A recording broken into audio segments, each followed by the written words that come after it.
Good morning students. BTC second semester Hindi के अंतर्गत आज हम लोग कहानी के महत्व के विषय में अध्ययन करेंगे। कहानी की विषय वस्तु प्रकार को समझने के उपरांत कहानी के महत्व को तो हमने वैसे ही समझ लिया होगा, फिर भी आज हम कहानी के महत्व को विस्तार से चर्चा करेंगे। कहानी का हिंदी शिक्षण में क्या महत्व है।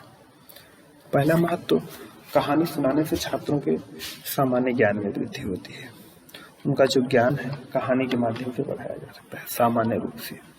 दूसरा है, कहानी द्वारा बच्चों में तर्क, संकल्प एवं कल्पना शक्ति की अभिवृद्धि होती है। उनके अंदर तर्क करने की शक्ति, कल्पना करने की शक्ति, चिंतन करने की शक्ति, संकल्प, विवेक आदि की वृद्धि होती है। अगला है, कहानी द्वारा बालकों में क्रमिक रूप से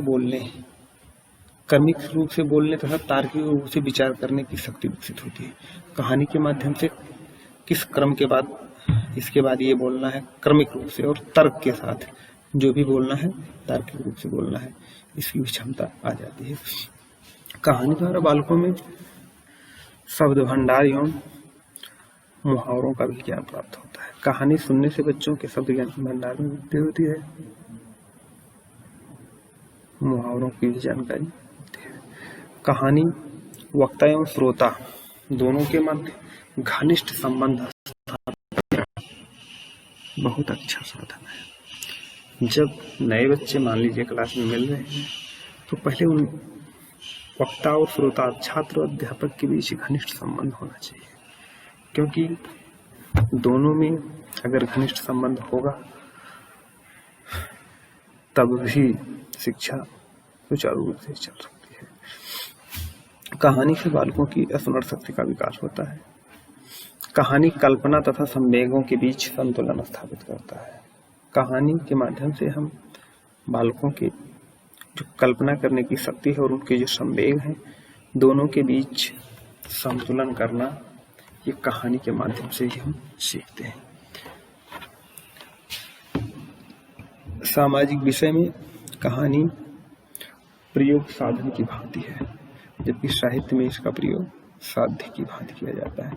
कहने का तात्पर्य, सामाजिक विषय में कहानी का प्रयोग हम साधन के लिए करते हैं, यानी कि साधन और साध्य, लेकिन साहित्य में इसका प्रयोग साध्य के रूप में होता है, न कि साधन के रूप में होता है। कहानी उपन्यास का ही लघु रूप है, इसके पढ़ने में भी कम समय लगता है। तो कहीं ना कहीं कहानी का भी महत्व है। शिक्षा के क्षेत्र में कहानी के माध्यम से भी बच्चों में कुछ परिवर्तन लाए जा सकते। अब आगे है कहानी शिक्षण की विधियां।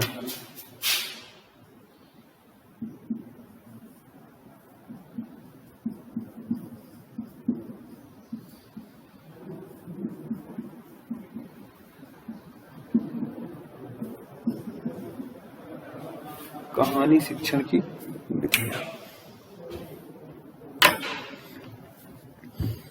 कहानी बच्चों के भाषा विकास का सशक्त माध्यम है।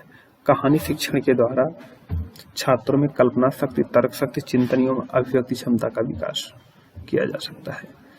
शिक्षक जब कहानी के माध्यम से बच्चों को शिक्षा देते हैं, बच्चे और शिक्षक में दूरी कम हो जाती है। जब कहानी के माध्यम से शिक्षा दी जाती है तो दोनों में घनिष्ठ संबंध होता है और दूरी कम हो जाती है। दोनों एक दूसरे को समझने का प्रयास करते हैं। बच्चे शिक्षकों को अपना मित्र मानने लगते हैं तथा मन की बात वे शिक्षक से कह सकते हैं। जब दोनों एक दूसरे के करीब होंगे, घनिष्ठ संबंध होगा, तो अपनी समस्याओं को, अपनी बातों को शिक्षक से बताने लगेंगे। इस प्रकार स्पष्ट होता है कि कहानी से बच्चों में सोचने, समझने, जानने, कल्पना करने तथा सृजन करने का भरपूर अवसर प्रदान करती है। सभी बच्चों को सरल एवं गुणवत्तापूर्ण भाषा विकसित करने के लिए, सभी बच्चों में भाषा को सरल एवं गुणवत्तापूर्ण ढंग से विकसित करने के लिए कहानी शिक्षण की निम्न विधियों को अपनाया जा सकता है। सबसे पहली विधि जो है वो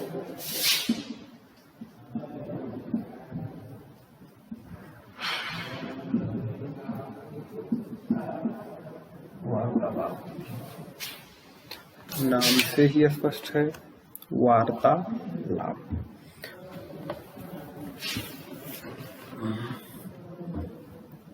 मौखिक कार्य के लिए बच्चों के विचारों की दो तक भाषा को स्पष्ट एवं क्रमबद्ध रखने की आवश्यकता होती है।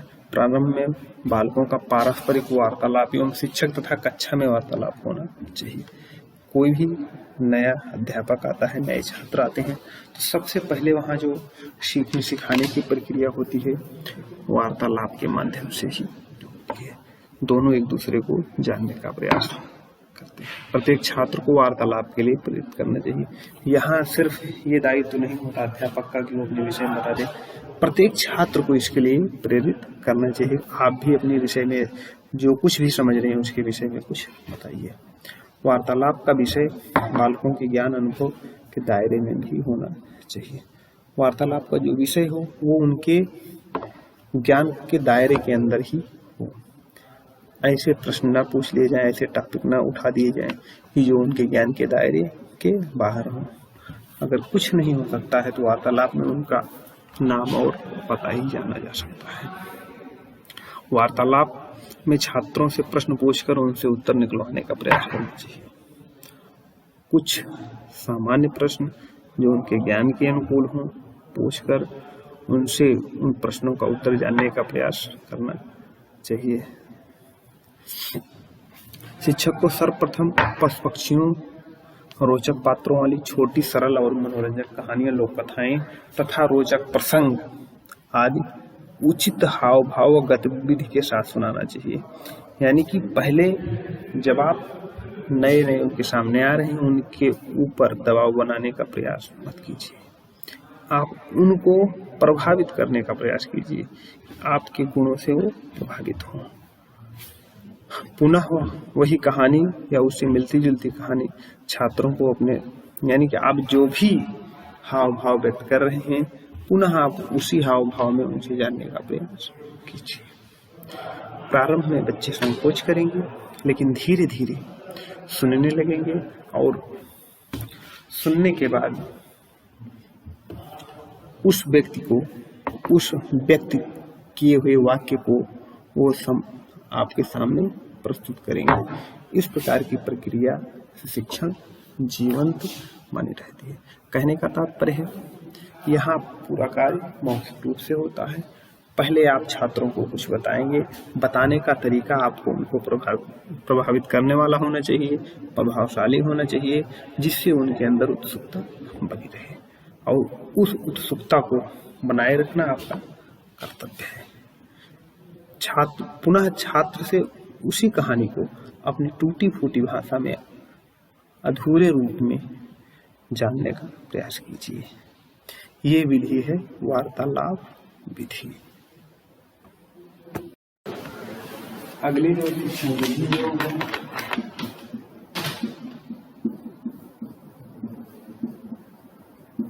चित्र विधि। इस प्रणाली में कहानी से संबंधित जो चित्र, नाम से ही स्पष्ट, चित्र विधि। इस कहानी में, इस विधि में, इस प्रणाली में उस घटना से, उस कहानी से संबंधित विभिन्न चित्रों को बच्चों के सामने प्रदर्शित किया जाता है। चित्रों में कहानी के क्रम का ध्यान रखना नितांत आवश्यक होता है। चित्रों में कहानी का क्रम कौन सा है ये ध्यान रखना बहुत आवश्यक होता है।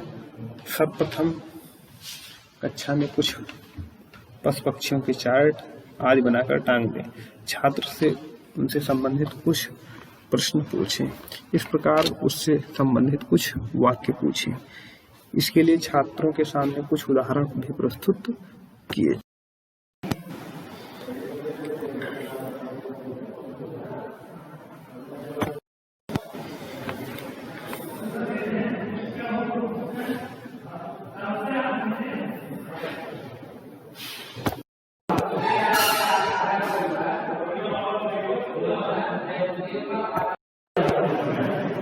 इसके बाद आती हैं अन्य विधियां।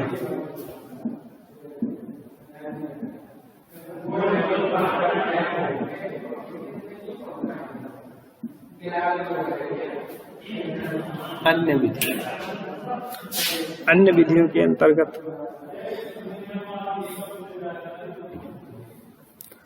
अधूरी कहानी प्रणाली, दृश्य दिखाकर, कार्टून, अभिनय, विशेष घटना आदि को ध्यान में रखते हुए कहानियों को बताया जा सकता है।